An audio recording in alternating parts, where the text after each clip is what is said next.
Welcome back, everyone. Thanks for joining us for another Terror and Urban Myths. The drill, hit that subscribe button and give us a like if you're enjoying the show. And hey, if you know a friend who could use a good scare, share this episode with them. Always happy to spread a little bit of delightful terror, right? Exactly. So today we're heading down south for this one. South of the border. To Mexico. Ooh, very nice. Yeah, to a place where beauty and dread, well, they kind of intertwine a little bit. Okay. I'm intrigued. Tell me more. So we're talking about El Salto. El Salto, okay. A waterfall nestled in the Sierra Madre mountains of Michoacán. It sounds idyllic. Crystalline waters cascading from a dramatic cleft surrounded by lush landscapes. Yeah. You can almost picture it, can't you? Oh, you can, until the sun begins to set. That's when El Salto takes on a different character. You see, locals will tell you that once darkness falls, the waterfall becomes the domain of a spectral presence. Okay, a spectral presence. Let's talk about that spectral presence. Yeah. What do people say about her? She's described as a woman emerging from the depths of the waterfall itself, slender with hair as black as night. There's a captivating beauty about her, an ethereal quality that makes her seem almost unreal. Almost unreal. That's an interesting way to put it. What makes her so different? It's her face, or rather the lack of one where her features should be. There's only a blankness, a chilling void. She's known as the woman without a face.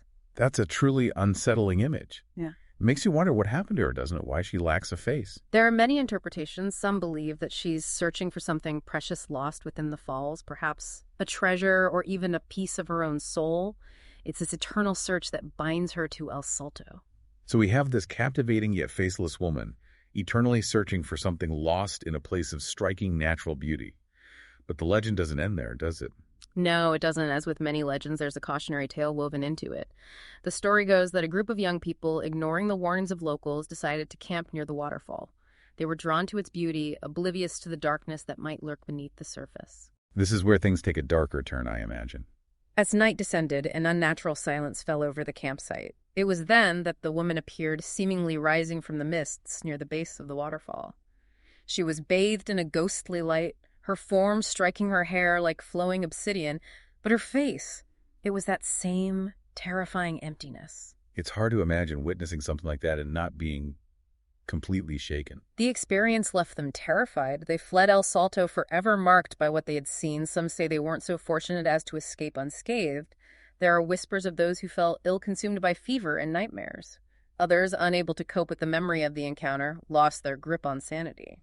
That's a chilling thought. Encountering something so profoundly unsettling, something that defies our understanding of the world, it's no wonder the experience would have such a profound impact. It makes you think about the power of these places, doesn't it? Places where the veil between our world and something else seems to thin. It does. El Salto, with its captivating beauty and haunting legend, becomes more than just a waterfall. It becomes a symbol. A symbol of what exactly? Well, on one level, it's a reminder that beauty can be deceptive, that nature harbors secrets that are best left undisturbed. There's also a sense of warning embedded in the legend. A warning against what? A warning against arrogance, a reminder that we are not always welcome in wild places, that there are forces at play in the world that we may not fully comprehend, and that sometimes the wisest course of action is to respect the boundaries, the unknown. That's a perspective that resonates across many cultures, the idea that certain places hold a power, a presence that demands respect. But it's the woman without a face herself that truly captivates the imagination. What do we make of her? What does the lack of a face represent in this context? That's a question that has haunted storytellers and scholars for centuries. Faceless figures appear throughout folklore and mythology, across cultures and continents. It's a recurring motif that begs for interpretation.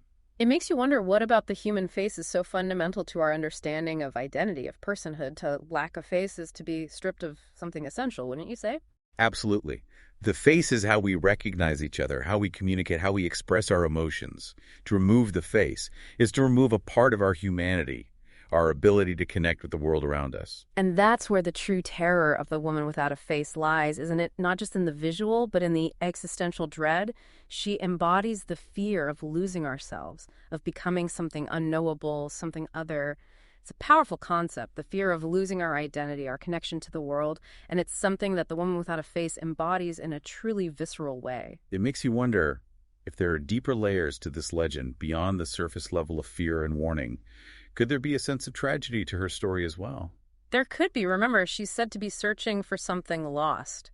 Perhaps she's not a malevolent spirit, but a lost soul herself, trapped in this eternal search. That adds another dimension to the story. It's not just about fear anymore. It becomes a story about loss, about longing, about the things we desperately search for in our lives. And what happens when that search becomes all-consuming, when it defines our existence? Could that in itself be a kind of haunting? It's an interesting thought, the idea that our own desires, our own needs, can become a source of torment. And it brings us back to the idea of the face, the mask we wear for the world. What happens when that mask is stripped away? Are we left with something monstrous or something vulnerable? If someone were to visit El Salto today, would they still feel that sense of unease, that feeling of something lurking beneath the surface? El Salto remains a popular destination. People are drawn to its beauty, to the power of the waterfall. But the legend persists.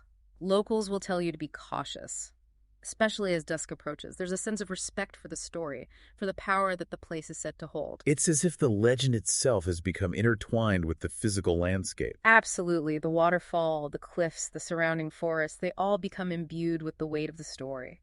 El Salto becomes a physical manifestation of the legend, a place where the boundaries between reality and myth seem to blur. It makes you wonder if there are other legends, other stories that share similar themes or motifs. Yeah. Are there other examples of faceless figures in folklore and mythology? There are many, and they often embody similar fears.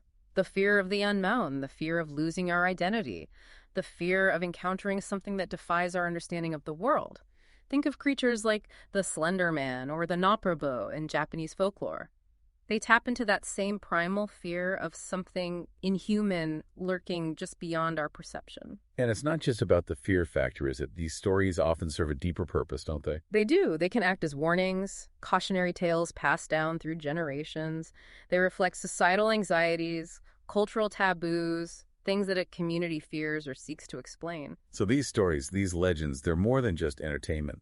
They're a form of cultural memory, a way of preserving and transmitting knowledge, beliefs, and warnings. Precisely, they tell us about the values of a culture, the things they hold sacred, the things they fear, and they remind us that we are part of a larger narrative, a tapestry woven from the stories and beliefs of those who came before us. We've talked about the legend of the woman without a face, the symbolism of faceless figures, the cultural context of these stories. But we still haven't answered the biggest question of all. And what question is that? What does she truly represent? What is the ultimate meaning behind this enduring legend? That, my friend, is the heart of the mystery, and it's a question that each listener must grapple with on their own terms. You're saying there's no right answer. In a way, yes, these stories are like mirrors reflecting as much about the viewer as they do about the subject. What do you see when you imagine the woman without a face? What fears, what anxieties does she stir within you? That's a powerful question to consider. It challenges us to confront our own fears, our own anxieties about the unknown. And perhaps by doing so, we can gain a deeper understanding of ourselves, of the things that haunt us both individually and collectively. It is a journey of self-discovery in a way, isn't it? Confronting the darkness, the unknown, in order to better understand the light within ourselves. Exactly, and that's the power of these legends, these myths. They're not just stories, they're reflections of our deepest fears, our most profound questions about life, death, and the mysteries that lie beyond. We've explored the legend of the woman without a face at El Salto, delving into the symbolism, the cultural context, the psychological implications. It's been a fascinating journey into the heart of Mexican folklore, but also a journey into the heart of the human experience. And for our listeners who are intrigued by this concept of faceless figures, where would you recommend they go from here? How can they explore this idea further? Well, I'd encourage them to delve into the rich tapestry of mythology and folklore from around the world, look for stories that feature beings without faces or with obscured features, compare and contrast how these figures are portrayed, what they represent, what role they play in their respective narratives. It's a way of not only expanding our knowledge of different cultures, but also of gaining a deeper understanding of the universal themes and anxieties that connect us as human beings. Because at the end of the day, these stories, while rooted in specific cultures and traditions, often speak to something much deeper within the human psyche. They remind us that regardless of where we come from, what language we speak, what beliefs we hold, we share a commonality. We all grapple with the mysteries of existence, with the fear of the unknown, with the search for meaning and identity. And perhaps by exploring these stories, these legends, we can find a way to navigate those anxieties, those uncertainties, a little more gracefully. Perhaps we can, because the stories we tell ourselves, the stories we pass down through generations, they shape our understanding of the world and of ourselves. Well, on that note, we've reached the end of our exploration into the chilling legend of the woman without a face at El Salto. It's been a journey into the heart of terror and urban myths, a reminder that the world is full of mysteries, some beautiful, some unsettling, all waiting to be discovered. And as you venture out into the world, keep your eyes open, your minds curious, and remember, sometimes the most terrifying stories are the ones that whisper the truth. Thank you for joining us for another episode of Terror and Urban Myths. If you enjoyed the show, don't forget to subscribe and give us a like. And if you know someone who appreciates a good scare, be sure to share the episode with them. Until next time, stay curious, stay safe, and keep exploring the shadows.